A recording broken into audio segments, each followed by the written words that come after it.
Hi, this is Kathy Quinn with Floriani. Floriani is a division of R&K Distributing, and I want to welcome you to the construction portion of this week's Project of the Month, Tater Bag. Now the first thing we want you to do is I want you to cut 2 pieces of fabric, your outside fabric and your lining fabric, 11 inches by 22 inches. You also need to cut 1 piece of cotton batting, 11 inches by 22 inches.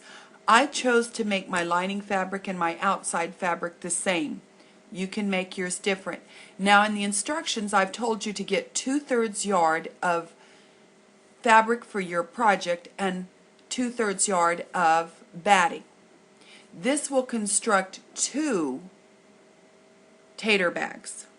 So you can adjust it accordingly if you only want to make 1, but this makes a great gift. Now we're going to take our fabric and of course we are going to starch and press it. Now the next thing I want you to do is take Floriani Cutaway Medium Fusible and iron it onto the back of your outside fabric that you're going to be embroidering on. Then we are going to hoop Floriani Perfect Stick, removing the covering from the inside of the hoop, so now you have a nice tacky inside of your hoop. We're now going to take our outside fabric. What I've done is, you notice I folded the flap down.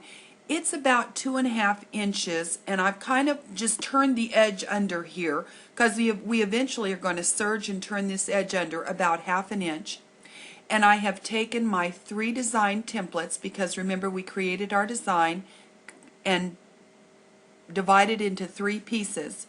And now I have cut around this template tearaway, and I have folded my fabric, and I have put these on so I can see exactly how the design is going to be placed. Now I did draw a line down the center of my fabric with my sew line marking pen so that I can make sure when I line up my templates the centers line up all the way down. Now what we're going to do is we are going to take and thread our machine with rayon thread.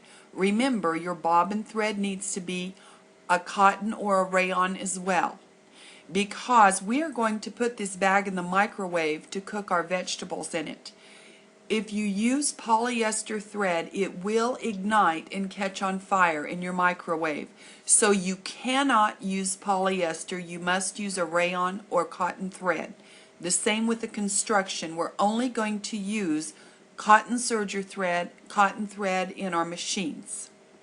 Now we are going to thread our machine with that.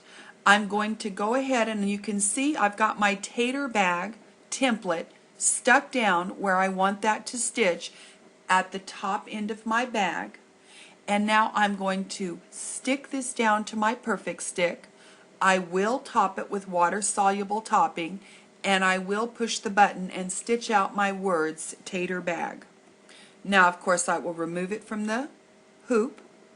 I'm now going to have my potato template placed. Again, I will hoop this by sticking it down to Perfect Stick. You notice I'm using one of my quick snap frames. These are done by Designs Magazine, and I have just stuck my Perfect Stick to the back of it.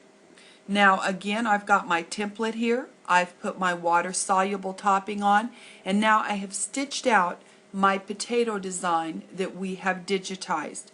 Again, we're going to remove this from the hoop, hoop a 3rd piece of Perfect Stick, and now I'm going to place my microwave instructions, my little recipe. I am now going to make sure it's placed just below my potato where I want it. Again, I'm going to stick this down to my Perfect Stick, top it with water soluble topping, and I will stitch it out. So as you can see here, I've got the words Tater Bag, I've got my potato and my instructions for microwaving all stitched out on this 1/22 long inch piece of fabric. Once I've completed my 3 embroideries, I'm now going to layer my lining fabric, my batting, and my top fabric or my outside fabric that has all my embroidery on it. Now I'm going to serge both the short ends across the end where it says Tater Bag and the other end. I'm going to serge all 3 layers together. Once I've got that, now remember we're using cotton serger thread. We cannot use any polyester. Once I've got that done, at the ends where I have serged it down, the one end that has Tater Bag on it, I'm going to fold that in under and pin it about 1/2 inch. And then I'm going to go to my machine and stitch straight across to hold that, because this little flap is going to be on the outside of my bag, so I want a pretty turned under finished hem. The other end is going to be up into this flap, so it's not going to be seen from the outside of the bag. Now I am going to fold my bag lining side out. Now the way I did it was I folded it laying on the table where I could see all the designs, and I just slipped 2 little pins in where I was going to fold it. Now I have folded it with the wrong side out, and you'll notice here that I've got to overlap that flap.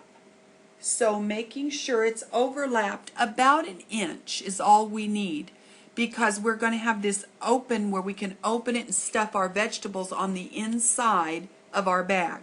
So once this is folded with lining side out, I'm going to pin it so it will hold nice, and I've got 2 raw edges on the long sides, right and left side.